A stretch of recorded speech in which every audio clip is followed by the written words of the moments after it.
What happens when a self-made factory owner suits up as a warehouse grunt just to see how bad things have gotten and ends up hauling boxes beside a worker who collapses from exhaustion? Mason Zeller built his packaging supply company from his garage 15 years ago. Back then, it was just him, a beat-up pickup and a second-hand label printer. Now, it's 11 warehouses across 3 states with nearly 400 employees. Profitable, fast-moving, and efficient, at least that's what his district managers kept telling him. But lately, Mason was hearing too many half-truths, orders delayed, high turnover, a few complaints about safety standards. One warehouse in particular, Warehouse 7 in Dayton, had the highest turnover and lowest output. But the district manager, a guy named Ellis, kept blaming lazy hires and Gen Z work ethic. Mason didn't buy it. He hadn't set foot in Warehouse 7 in over a year. Most of the employees there had never met him. And thanks to mergers, new hires, and a corporate HR layer, many didn't even know what he looked like. That gave Mason an idea. He shaved his beard, dyed his gray hair dark brown, and borrowed an old delivery uniform from HR. A fake employee file was created under the name Matt Zane. His story: new temp worker just transferred from a closed location in Kansas. No one blinked twice. He arrived at Warehouse 7 on a Monday morning at 6:45 sharp. The outside looked clean enough, but inside it felt off. The air was stale, the lights in 2 aisles flickered constantly, and the break room smelled like burnt coffee and damp cardboard. The floor supervisor, a stocky man in his 30s named Chad, barely glanced at Matt before shoving a clipboard in his hands. "New guy, huh? Good, we're short again. Follow that girl over there, blue hoodie, name's Harper, she'll show you what to do." Mason turned to see a young woman pulling gloves over her hands, her long dark hair tied back. She looked tired but alert, focused. "Hey," she said, giving him a small nod. "You the Kansas guy? That's me." "Matt, all right, we're loading pallets for outbound. You ever work forklifts?" "Not really," she sighed. "Okay, then you're with me. Manual load. Grab a belt." The next 4 hours were non-stop. The boxes were heavier than they looked, and Mason quickly realized the pace was brutal. Most of the workers were young, sweating buckets, and clearly overworked. No music. No fans. No sign of water stations except a single old cooler at the far end of the floor. "You guys always this short-staffed?" Mason asked as he stacked another box on the pallet. Harper wiped her forehead. "Lately, yeah, we're supposed to be 16 on shift. Today we're 10. A few quit. One guy got hurt last week lifting wrong, no replacement yet." "Why not?" asked Chad. Mason glanced over at Chad, who had been standing by the office door for most of the morning, scrolling on his phone. Occasionally, he yelled at someone to hurry up. Never once did he lift a box. By noon, Mason's shirt was soaked through. Harper had barely taken a breath. He noticed she hadn't sat down once, not even during the 5-minute break. "You okay?" he asked as she wiped dust off her face. "Yeah," she said, her voice hoarse, "just low on sleep." "You eat anything? Didn't have time." "Water," she pointed toward the far end of the warehouse. "They only change it once a day, kind of warm, better than nothing." Back on the line, the boxes kept coming. Mason was trying to keep up, but something felt wrong. Harper had started to slow. Her hands trembled slightly as she lifted the next box. Then it happened. She reached for the top of a stack, paused, and staggered sideways. Her arms dropped.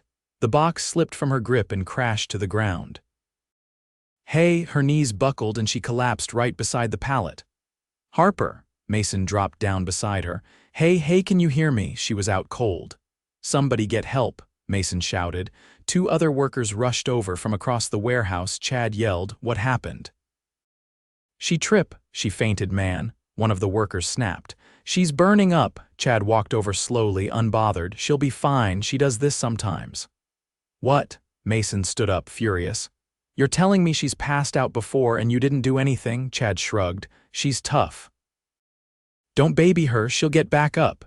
You need to call someone now, she'll walk it off. We got quotas to hit." Mason's fists clenched. He looked down at Harper, pale and still on the floor, and something in him snapped. "Get her water and call an ambulance, now." One of the workers ran off. Chad looked annoyed. "You can't just start barking orders, new guy." Mason turned to face him, his voice low. "You have no idea who I am," Chad scoffed. "Yeah, what, you a union rep or something?" Mason stared at him, heart pounding. Not yet, not now, he couldn't blow his cover just yet. He crouched back beside Harper, gently lifting her head. "Hang in there," he muttered. "You're not getting ignored today." As the ambulance sirens wailed in the distance, Mason sat on the concrete floor of his own warehouse, holding the hand of a worker who'd nearly collapsed under the pressure he'd failed to notice from the top. And for the first time in years, he didn't feel like a CEO. He felt like a man who'd let his people down. The ambulance pulled away from the loading dock with Harper inside, the red lights casting long streaks across the cracked pavement.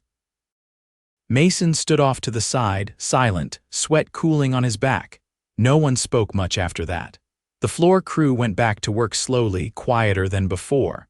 Chad had returned to the office upstairs, slamming the door behind him. Only 2 workers had offered to help Harper. The rest had looked over in a kind of numb resignation, as if it were just something that happened here. Mason stayed through the end of the shift. He kept his head down, finished the pallets, and kept his observations to himself. He didn't speak to Chad again. Not yet. He needed to see more before confronting anyone. The next morning, he arrived earlier than the shift start. He parked across the street and waited in his car. From the front seat, he saw something he hadn't noticed the day before: 3 employees standing outside the side entrance, passing a single cup of coffee between them. They looked exhausted. One of them leaned against the wall with her eyes closed, as if stealing a few last seconds of rest before the day began. Mason stepped into the warehouse just before 7. The same flickering bulbs blinked overhead. The water cooler hadn't been refilled. The air felt damp again. Today, he was assigned to inbound unloading trucks and organizing inventory. A different crew, but the same vibe. Rushed, short-staffed, and tightly wound. His partner for the morning was a tall, wiry man in his early 50s named Devin. His hands were covered with old calluses and his voice rasped from years of yelling over machinery. "You're the new guy, Matt?" "That's right." Devin nodded once, then popped open the back of a trailer with a steel bar.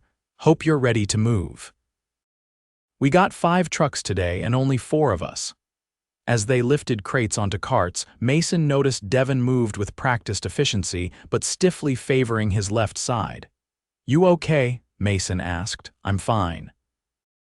Just a disc in my back that acts up when we're short." "You get any help for that?" Devin gave a dry laugh. "You mean like treatment?" "Nah, I asked for light duty. Chad said if I couldn't lift, I probably didn't belong here anymore." Mason clenched his jaw. "How long you been with the company?" 8 years. Seen 3 managers come and go. Chad's the worst. Doesn't like to be challenged. Keeps the district guy happy with numbers, though, so he stays." They worked in silence for a while. Mason noted the lack of safety mats, the broken corner of the loading dock that hadn't been flagged, and the way the carts had wobbly wheels no one had bothered to fix. Around mid-morning, Devin paused to stretch his back and nodded toward the office window above. "You see that?" Mason followed his gaze. Through the tinted glass, the figure of Ellis, the district manager, appeared. He was middle-aged with a pressed shirt and a pointed way of gesturing as he spoke to Chad beside him. "He only shows up when numbers dip," Devin said. "Then it's all threats about cutting hours or replacing people with contract labor." Mason kept his expression neutral. "They ever ask what's actually going wrong?" "Not once. They come in, look at charts, blame whoever's closest, and leave." After lunch, Ellis came down to the floor. He didn't introduce himself to the crew, just walked the aisles with a clipboard, nodding occasionally. When he passed Mason, he didn't even glance his direction. Chad trailed behind him, pointing at pallets and muttering statistics. As they moved past the inbound dock, Mason heard Ellis speak. "Turnover's killing us. Do we need to adjust hiring criteria?" Chad replied. "We're getting too many soft ones, can't handle pressure. We need workers who won't whine every time it gets tough." Ellis nodded thoughtfully. Well, don't let them slow us down. We're behind on Q2 targets already. They disappeared into the back office. Mason left the floor during the next break. He walked out the side door and called his assistant from a nearby alley out of view. Find me Harper's emergency contact. And get me a full employee report on everyone at Warehouse 7, including management. No summaries. I want raw data, she hesitated. Are you? Just do it. Quietly. Back inside, Mason rejoined the crew. Devon had been working without him for nearly 10 minutes and didn't complain once. But his movements had slowed. You should take a break, man. Devon shook his head. Only one more truck after this. Chad'll dock me if I don't finish my share. Mason grabbed the next box without asking and kept pace beside him. When the shift ended, Mason didn't head out with the others. Instead, he slipped upstairs and waited outside the office door. He could hear Ellis and Chad laughing inside. He knocked once and walked in without waiting. Chad raised an eyebrow. You lost, Matt? Ellis looked up from his laptop. You're one of the new temps? I am. Mason stepped fully inside, but I'm also Mason Zeller. The room went still, Chad's face drained of color. Ellis blinked, confused. I'm sorry. Mason reached into his jacket and pulled out the ID badge he'd hidden. The name Mason Zeller, founder and CEO, was printed clearly beneath his photo. I went undercover this week because I couldn't get a straight answer about what was happening here. Now I know. Ellis stood up slowly. Mason, I wish you'd told us you were coming. We could have prepared. I didn't want you to prepare. I wanted the truth. Chad opened his mouth, then closed it. I watched a worker collapse yesterday. I saw another today pushing through an injury just to keep his job. Your safety protocols are non-existent. Your staffing is a joke. And your leadership, he looked directly at Chad, is reckless. Chad tried to recover. Look, Harper's been told to take it easy before. She pushes herself too hard. That's on her. No, Mason said. That's on you. You created a system where asking for help is punished. Where people are disposable, that ends now. Ellis raised his hands slightly. We can review the procedures. Maybe bring in a consultant. Mason cut him off. You're done managing this district, effective immediately, and Chad, clean out your office. You're relieved.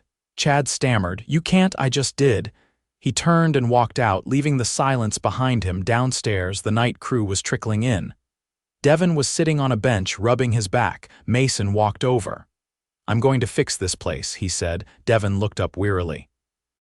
People have said that before. I mean it, you'll see. He turned toward the exit, stepping into the early evening air. His phone buzzed, a message from his assistant. Harper's awake, her sister's with her, they're at Dayton General. Mason took a breath, then headed to his car. He wasn't going back to corporate just yet. Not until he'd seen this through himself. Mason kept both hands on the wheel as he drove through the city, following the GPS toward Dayton General. The streets were damp with leftover rain, and the sky was the kind of pale gray that made everything look washed out. His phone buzzed again in the cup holder. Another unread message from his executive assistant. He didn't check it. He pulled into the hospital parking lot and sat for a moment. His shirt still smelled faintly of dust and cardboard. He hadn't changed since the shift ended. When he finally stepped out, the air was cooler than he expected. Inside the ER wing, the receptionist didn't ask questions when he gave his name. She pointed him toward a hallway near the back. Room 1123. He found it halfway down the corridor, curtain drawn halfway across the doorway. As he approached, a woman's voice filtered through. She's awake now, but they've got her on fluids. Doctor said it was a mix of dehydration and overexertion. Then a younger voice, groggy but clear. I just need to get back. I've missed too many shifts already. You're not going anywhere tonight. You nearly passed out on concrete. Mason stepped just inside the room. Harper lay on the bed and Roman 4 in her left arm. Her eyes were open, though tired. A woman in her late 20s sat beside her, arms crossed. They both turned as he entered. You're the guy from the warehouse, Harper said. He nodded. Mason Zeller, the older sister, stood. You're the owner. I am. She didn't move from her spot. Her jaw tightened. I'm not here to make excuses, Mason said. I came because what happened to Harper shouldn't have happened, and because I needed to see that she's okay. Harper shifted on the bed, wincing slightly. I thought you were just another temp. That was the point, he said. I needed to see things for myself. The sister stepped closer. You want to fix something? Start with not letting people work themselves sick. I already started, Mason said. The manager's out, so is the district lead. I'm taking over the site directly for now. Harper's eyes widened slightly. You fired them, they are done, and I'm not just here for damage control. Whatever's been allowed to fester in that warehouse, it stops now. The sister looked skeptical. Words are easy. I agree. That's why I'm not talking to you from a boardroom. Harper let out a slow breath. You're really going to run the site? For now, yes, and I want to talk with you when you're up for it. Not just about what happened, but about how things got to this point. The sister still looked wary, but she didn't press further. Harper nodded once. All right, I'll talk, but not tonight, of course. Mason gave a small nod and turned to leave, pausing in the doorway. Get some rest.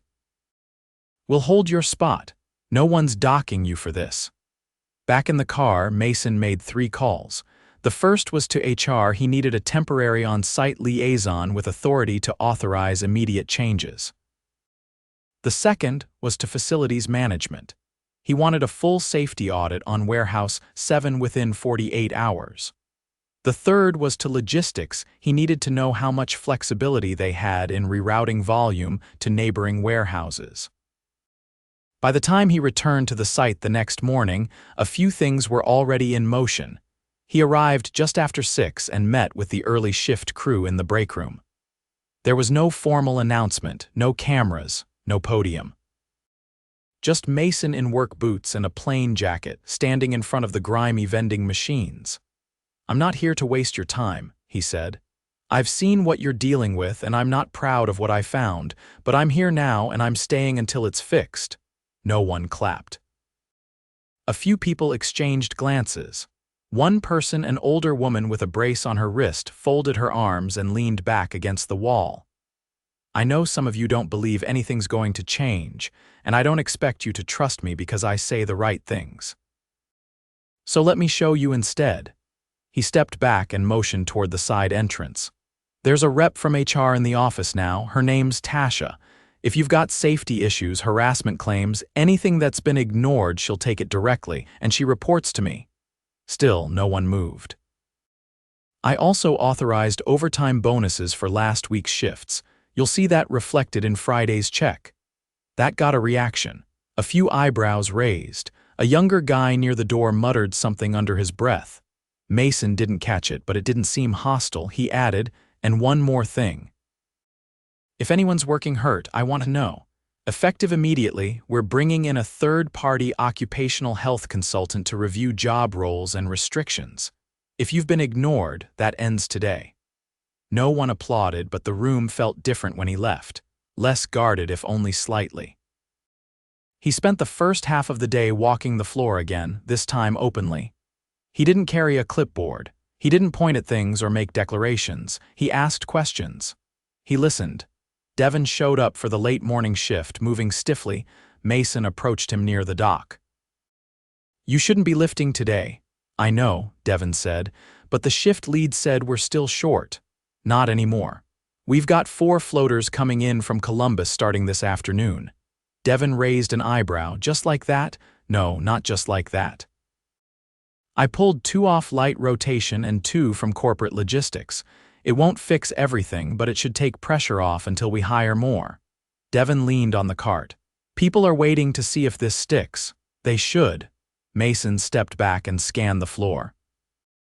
The lights still flickered in 2 aisles. The water station had been replaced with a new unit, cold and clean, small steps, but visible ones. Around 3, Tasha flagged him down in the office. You've got about a dozen formal complaints submitted already. Most are about Chad. Some go back months. Mason nodded. Catalog them, make sure they're recorded. There's more. One of the complaints mentions that night shift was often clocked out early to avoid overtime payouts, but they were still made to finish the load. Who signed off on that? Tasha held up a printout. Chad and two assistant managers. Are the assistants still here? One of them called out yesterday, the other is on the schedule tonight. Have security escort him to HR when he clocks in. I want to hear his side, but he doesn't touch the floor again until I do. Tasha hesitated. You're moving fast. This place doesn't have time for slow. By the end of the day, the atmosphere was shifting. Not hopeful yet, but less resigned. People moved with a little more assurance. The portable fans Mason had ordered arrived and were set up near the heat-heavy areas. A sign-up sheet for feedback meetings was posted near the break room. At 6:30, Mason stood again in front of the crew as the evening shift wrapped up. I'm not promising miracles, he said, but I am promising this: I will not disappear, I will not delegate this to someone else. And I will not stop until this warehouse is something we can all take pride in again. He stepped aside as the shift clocked out. A few nodded at him. One offered a quiet thanks. It wasn't a win, not yet, but it was movement. Later that night, Mason sat alone in the small office Chad used to occupy. He looked out through the narrow glass window at the floor below, at workers finishing tasks without being barked at new fans humming quietly in the corners, at a space that had begun to feel less punishing. There was still a long way to go, but the silence in the office no longer felt like avoidance. It felt like responsibility. Mason arrived at Warehouse 7 before sunrise the next Monday, parking in the far corner of the lot where the asphalt dipped slightly from years of truck wear. The morning air was cold enough to sting his lungs, and the sky hadn't yet shaken off the haze. He stood outside for a minute, watching the first wave of workers shuffle through the employee entrance. They moved slower than the week before. Some still wore visible fatigue in their shoulders, others kept their eyes low as they passed him. He didn't greet them. Not yet. He just watched. Inside, the warehouse still carried the weight of old routines. The flickering lights in the back aisles had been replaced over the weekend. The new fans hummed steadily near the loading docks. But the tension, though thinner, hadn't disappeared. People still hesitated before speaking up. The internalized habits of staying quiet, of pushing through pain, of not being seen, those didn't vanish in a week.